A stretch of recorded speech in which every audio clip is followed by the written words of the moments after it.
My name's Adele Nyong'o, and welcome to another episode of Legally Clueless. No, seriously, I have no clue what I'm doing, but I'm pretty sure I'm not the only one.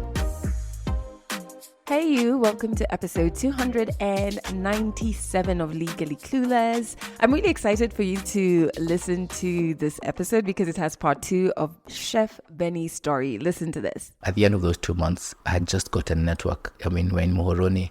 I was looking for network so I can scroll through IG and text people. When I found network, my phone just starts buzzing. I'm like, what the hell is going on? Messages on all my platforms, Facebook, Instagram, and I think it was Twitter as well. Lupita had posted the video that she recorded, the promotional video, on her page. So she's the one who posted it. And this is like 2 months later. And then I checked my text and she sent me the video as well, but she's already posted it everywhere. And I'm just like, this can't be happening. Like, I never even thought I'd be able to tell anyone would actually believe it. But now it's on her page. So that was a very intense night where I had to figure out how to respond to all those messages. That's coming up in a bit, but right now though, a big shout out to you if you are an OG member. If you've just discovered this podcast, welcome to the family. We are so happy you're here, better late than never.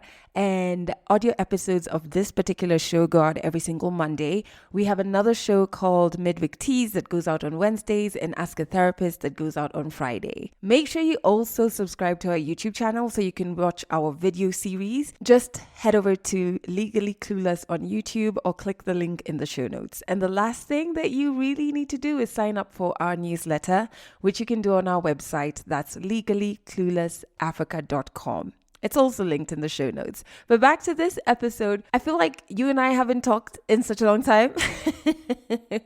Like in terms of updates, so much has been happening. My goodness. Okay, first and foremost, my kitchen garden. I've really taken to planting veggies. I find it to be so magical. Also because all my life, I was born and brought up in Nairobi. So I've lived a really city girl life. But the farm life is where it's at, you know? I just find that process of planting things and seeing them grow to be quite magical. It's also what I love about houseplants, which is why I have so many, that there's life happening outside of us and around us, that the earth is actually giving us food. What? So I have planted carrots, peas, way too much cabbage, chilies that are still struggling, but I was told to be patient, so let's see. Kale, broccoli, cauliflower. I actually just harvested one cauliflower this morning and it's just brought me so much joy. I've also planted maize, although we had to replant because a random ass goat made it into my kitchen garden and ate most of my maize. Which is terrible because I really, really love maize and I was hoping to be harvesting by Christmas time, but let's see how that goes. I've also planted lettuce that I've really been enjoying in my salads. I've planted bell peppers. Those are growing really slow, actually. I don't know if that's normal. I've planted grapes, passion fruit, kiwi, stevia. I think that's all I've planted, and I find that I also love harvesting and sharing it with all the people that I love. But yeah, the entire gardening process is just so healing. So healing and exciting for me as well. Another update happened last week, which was super major, and I'm going to be sharing it with you a bit more in depth a little later, maybe in the next coming weeks, right? We recorded our 2024 finale and we're calling it our big ending as Legally Clueless. Well, for the year. We're not going anywhere. We got to interview a global icon, a Hollywood star, right? And it was the most powerful conversation. It's so healing. It's so real. You know, I really love the art that is interviewing, and I'm constantly watching interviews and trying to see how I can get better at doing interviews.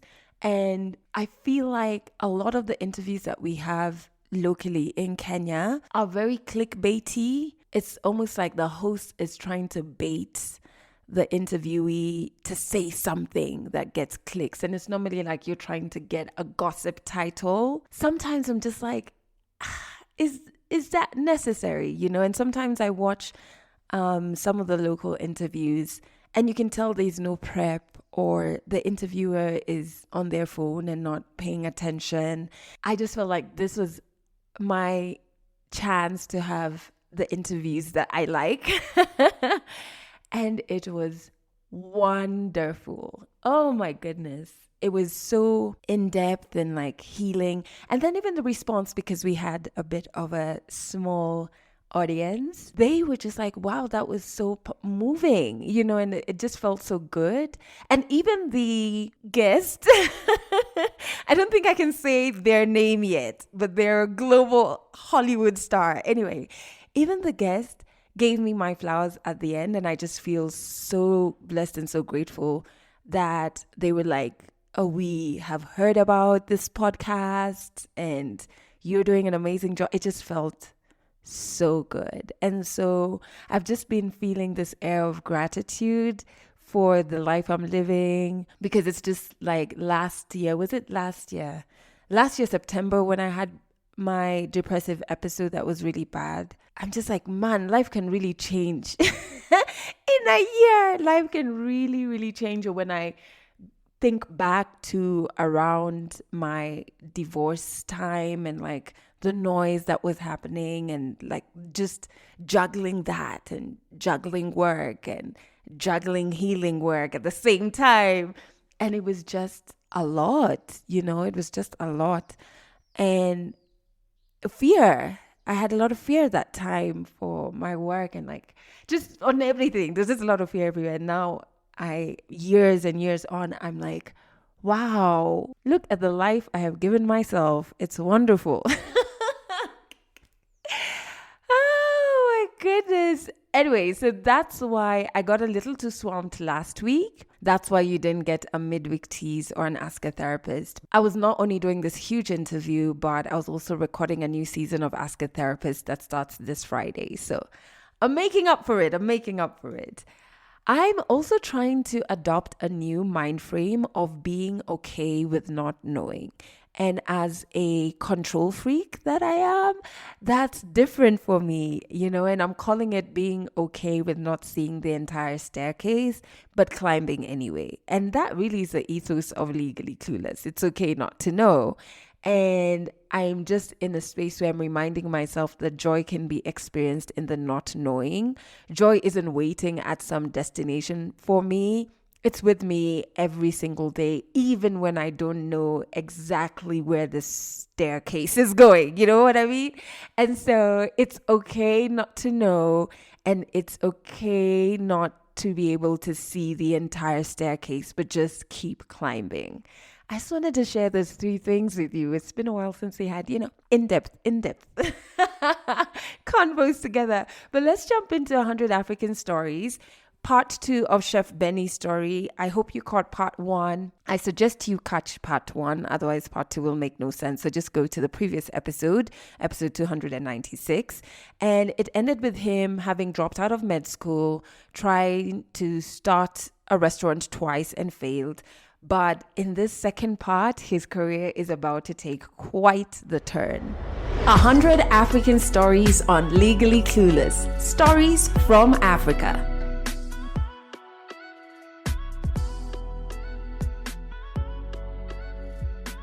Yeah, I shut down the second time and I'm still in my mom's house. And now this is now just right at the beginning of COVID. This is now when we're trying to have a conversation with my mom about shutting down this house and sending my brother back home to him, because I'm struggling already. There's nothing much going on. I need to figure something out so that we can shut down this house. So I get a job in marketing as a copywriter. My first entrance into marketing as a copywriter, an intern copywriter. And the salary was very, very small. I think I was being paid like 20, 25 G's. And I was like, hey, yo, this is more money than I've ever seen in my life. So I immediately told my mom, shut down this house. I'll go find somewhere to rent, thinking I'll just go and rent a beautiful house somewhere and I'll continue with the life I've always known of Jamhuri and Kilimani. And life really showed me some things. Yeah, so we shut down the house. He was like, okay, sure. And if you want to stay there, you're welcome to come back to Congo. And that was always an option. But I was like, I've sacrificed so much to be here. I don't care how many times I've failed. The idea of giving up on everything and going back home was just, I'm Kenyan. I have my Kenyan roots. I'm now in Kenya this whole time and I want to stay here. Yeah, I let them go. I shut down the house. I moved out. I started living in some place on Kawangware, Gitanga Road. I'm earning a salary of 25k and my rent is 16 Gs. It's just the worst of worst decisions I could have. I just continue to make really bad decisions. And there was no need for me to be in a one bedroom whatsoever. It's just you grow up a certain way and you think, I'll just continue with that life. It's not going to happen, not when you have no plans, no access to money and all that kind of stuff. So yeah, that happened. I tried that for a couple of months. It was going really, really badly. I think I was getting even more depressed than before. But one thing I never stopped doing was cooking. And my friends knew that I was cooking. So one day, a friend of mine, which they didn't tell me, my friend Nyokabi, shout out to Nyokabi, they didn't tell me that they had done this. It was only after I found out how I was called that I went and found out that Nyokabi had done this. Wanja Kihoro is Lupita's sister-in-law. She had posted on her Twitter that she's looking for Kenyan chefs, for interesting Kenyan chefs. And my friend Nyokabi, who I used to make music with back from the artist days, and I was out there thinking maybe one day I can actually do this art thing. They knew that I was cooking and they had come to my failed restaurant and they were really proud of me. So when Wanja posted that she was looking for a list of interesting Kenyan chefs, my friend Nyokabi posted me there. So one day I'm in this one bedroom I cannot afford. There's nothing, there's no TV, I just have a mattress and a bed that I took from my mom. There's nothing else in that house. The rest of the one bedroom was empty except the bedroom. The story about the furniture from my mom's house is an even worse story. I have an aunt I don't really like who took advantage of us, and a lot of those things were left with her and we've never seen them again. Let me just say that. Yeah, I don't talk anymore. I think I think it's clear why we did not have the best of endings. There was an aunt who used to live close to us who really saw this as an opportunity to continue to take advantage of our kindness. So when I left quite a lot of things with her, and yeah, all that's gone. So I'm in this one bedroom with absolutely nothing outside just the bedroom, and I've come from work, and then I get a call from someone with a very strong Western accent, and they were talking under an alias. So they didn't give me a real name, so I don't even think I'll say the real name here, the name that they gave me here, in case they're still using it as an alias. And they were like, oh hey, I'm looking for a chef. I got a list of about 20 people. It's now down to 10, and your name is still there. I just like to walk you through what's happening. I'll be coming to Kenya next week. This is on like Friday or Thursday. I'll be coming to Kenya next week. I need a chef who will make for me food twice or thrice a week. Do you mind sharing a menu of how that would be? Maybe like a 1 or 2 week menu breakdown. I was like, of course, easy. Because of how I learned to cook watching things online. So I could also never afford the ingredients that I was seeing online.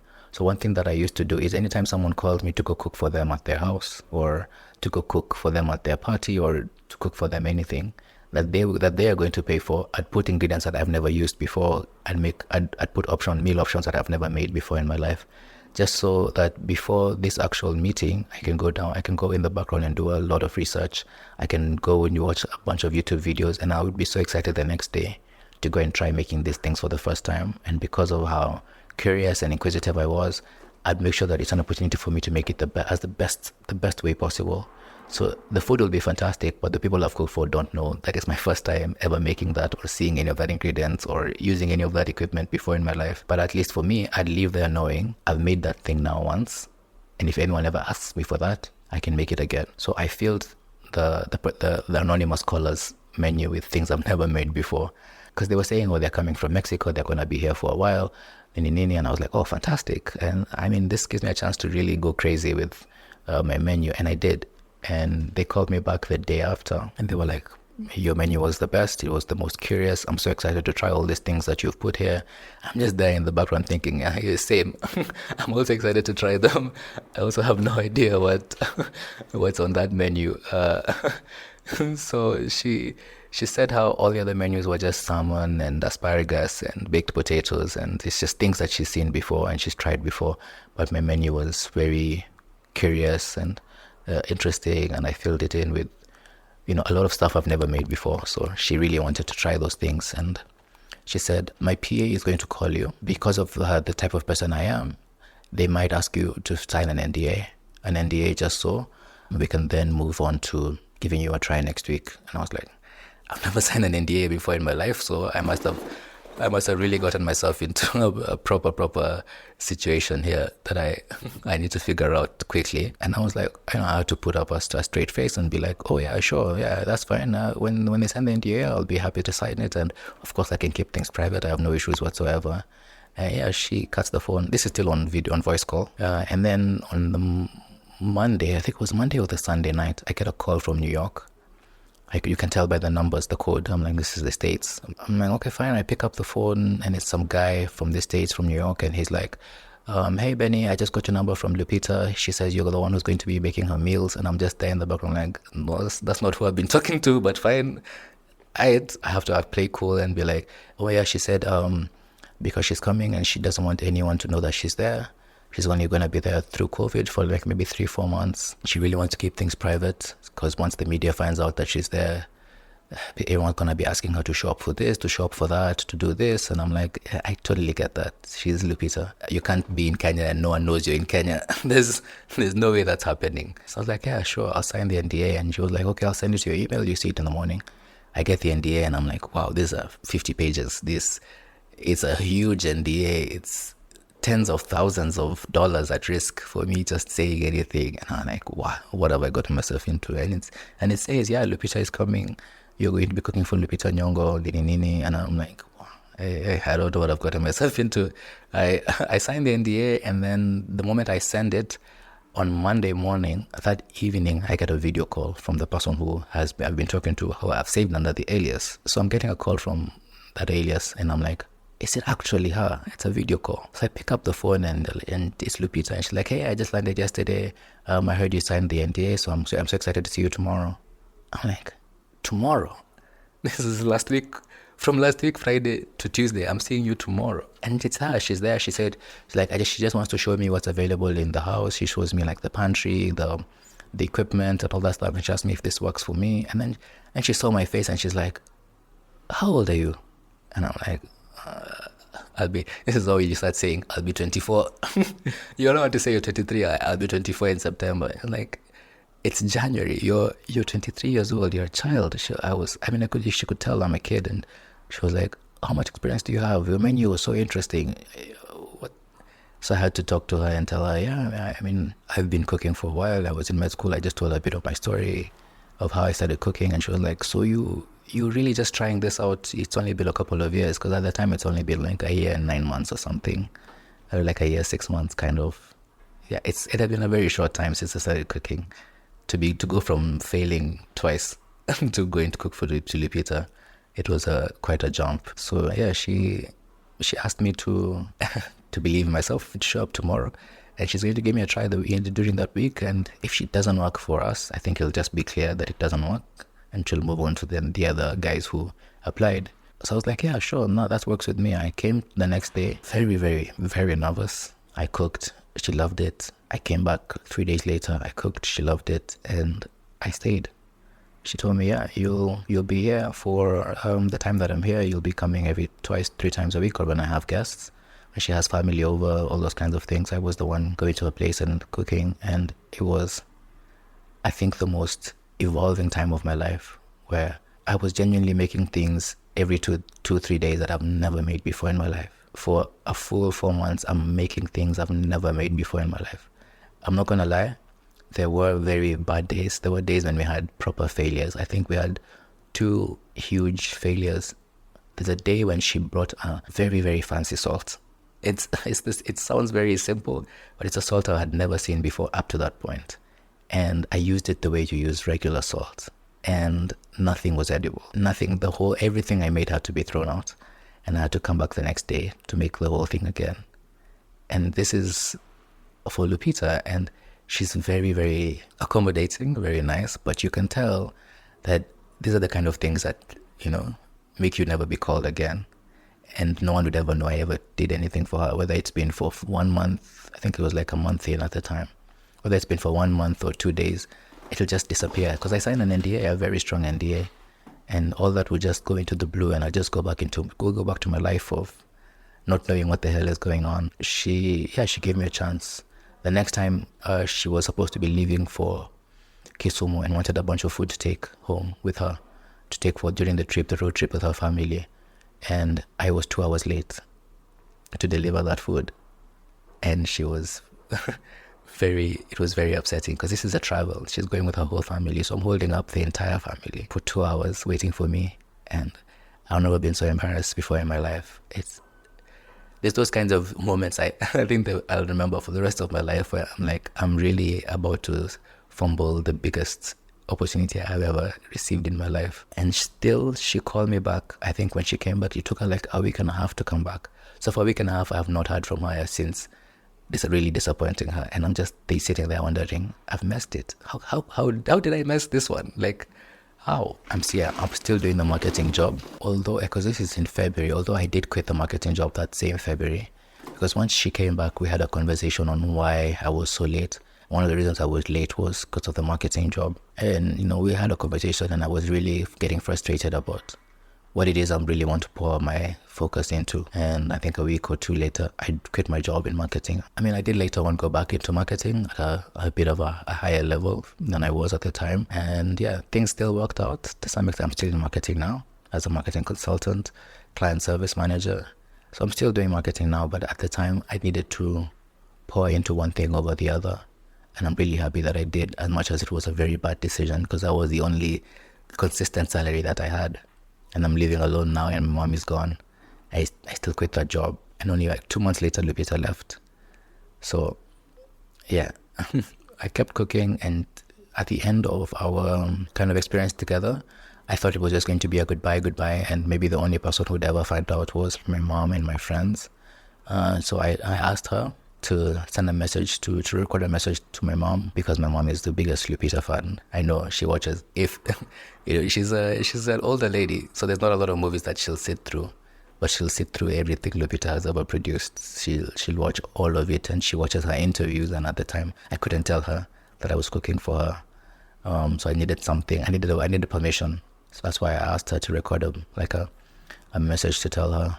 And she was so excited to do it. She did it. She made a really beautiful message to my mom, and I sent it to my mom. And I remember that day walking home, walking to where the Uber was, because an Uber would pick me around that area.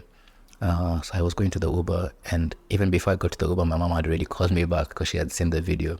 We had just recorded it and then I was going, and then Lupita, just before after we recorded my mom's video, Lupita asked if she can record a promotional video for me. So she asked me if she could do that, and I was like, you don't have to. This is not why I came here. I don't need, and she was like, no. I think I'm so glad she pushed back, because she understood what that could do for me. But she said she'll record it and she'll keep it. When she's been away for long enough and she knows she's not coming back, she'll send it back to me when it's ready, and I can post it thereafter. And I was like, oh, that's fine. Then that means you basically be giving me permission outside of the NDA to do the thing that you told me I can't do, which is tell people I was cooking for you. So the only one I had at the time was my mom's. So I sent it to my mom, and even before I got to the car, she had already called me back, and she was crying. She could not believe that that's the path I was taking with this cooking thing.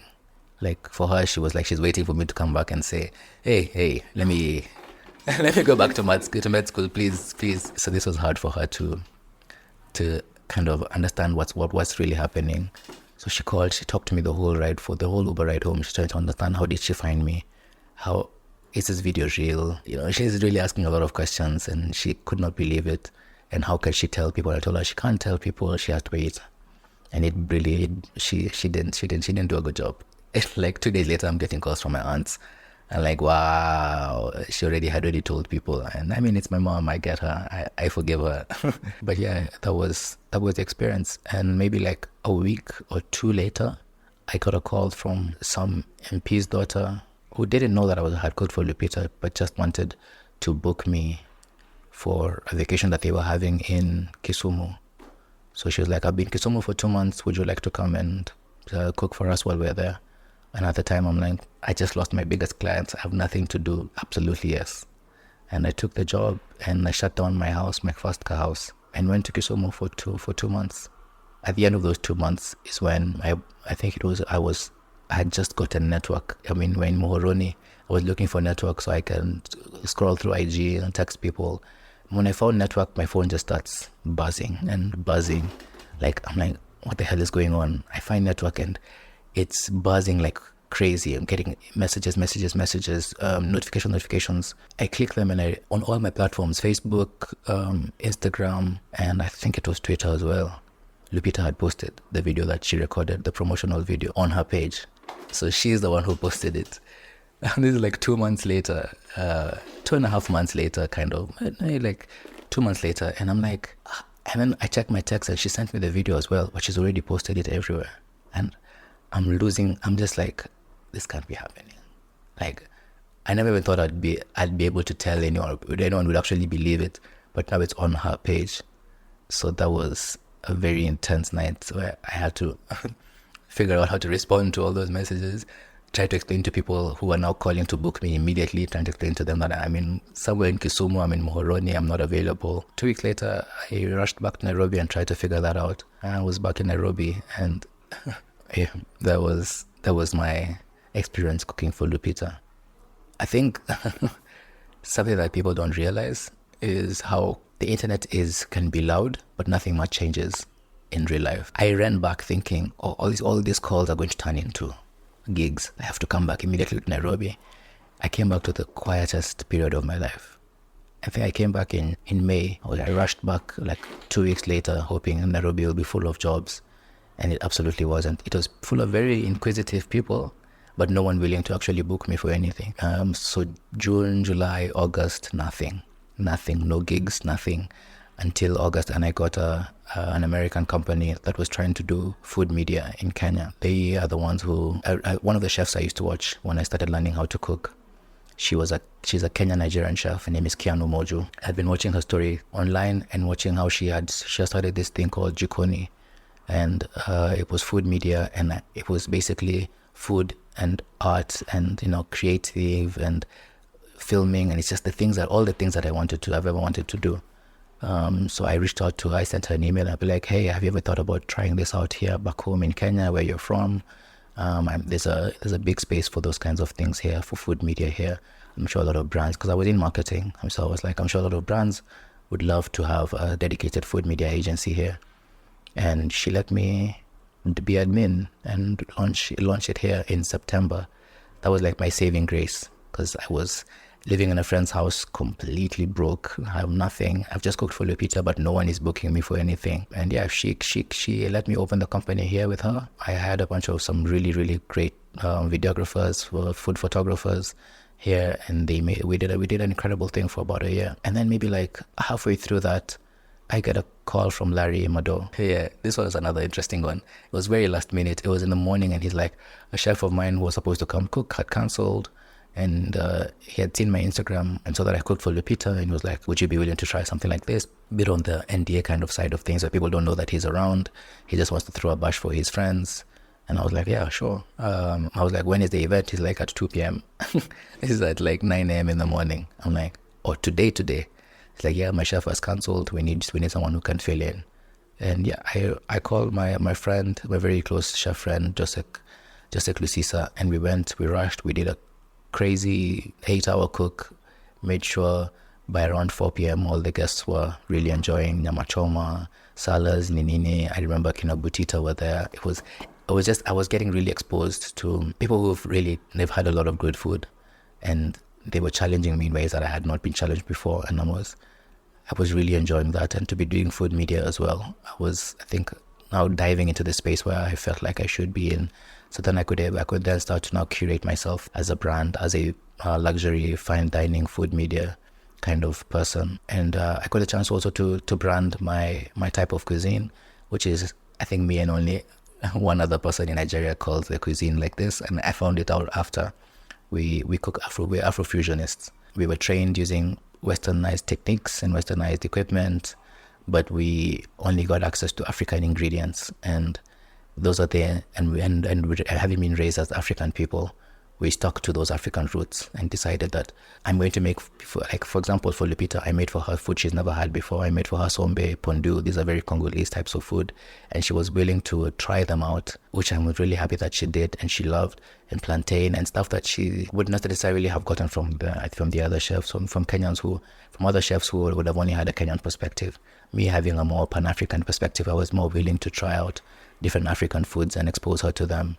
And she really loved that. And I did the same with Larry. And I've continued to do that throughout my culinary career. As someone who does Afrofusion food, it's allowed me to then offer a kind of space of luxury African food for myself. Fine dining doesn't necessarily have to be all French. Being that we're stuck here, we have access to very incredible organic ingredients. And I can easily gourmet those types of ingredients. And that has been my identity as a chef. Well, right now, my fiance and I own a restaurant in Westlands, the Rap Hut, Kenya.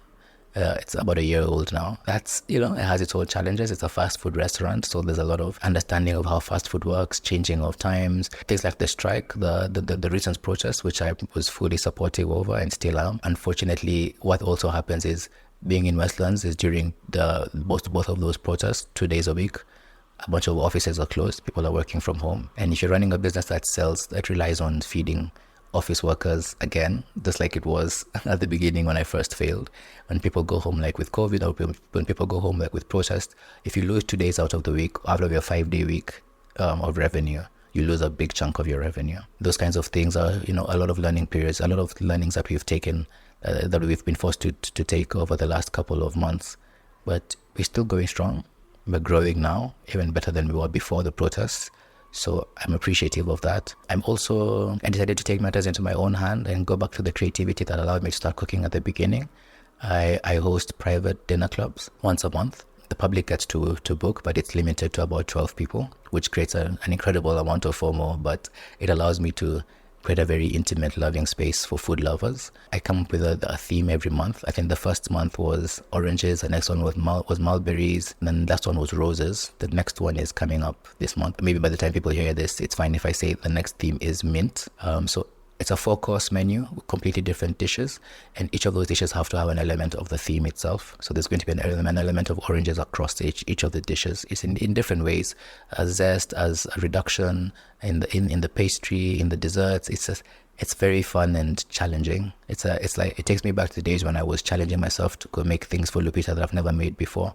Now once a month I have to create a very expensive experience that people pay a lot of money to come for, but they trust me to have the culinary acumen to make the best out of these experiences. And so far the feedback has been really beautiful. The videos are incredible. It's taken a life of its own, but these are the kind of things that I would really want to continue to do with my career. I've also been lucky enough to do television commercials for food. Not me as a person, but in the background in production. I do the production for the food production to make sure the food for TV is not necessarily edible, or it's not real food. It's food. It's ingredients. It's rice. It's meat. But the way that you make it to be presentable for TV, you have to understand food science, and you have to understand coloring and whatnot, so that it looks incredible on camera. And that's what a lot of brands do. That they need people who understand those kinds of things for them to be able to hire them for these kinds of jobs. I've done billboards as well recently. These new Maize and Soko billboards, the Ugali a la carte billboards. That's food styling that I've now dove into, because I understand how to make food look a certain way. There's a lot of spray painting and lathering food with inedible soy sauce and baking it in the oven to make sure that nyama looks popping and shiny. It's taken me back to a point where food is now another really strong expression of art for me, which I'm really, really happy that it has, because that's the reason why I got into food in the first place. I needed an artistic outlet that was not medicine, that allowed me to create, that allowed me to move beyond any type of limitations. That's the dinners and the billboards and food media. That's where my career is going right now, and I'm really happy it is, because those are the things that I want to be able to do with my experience, with my skills.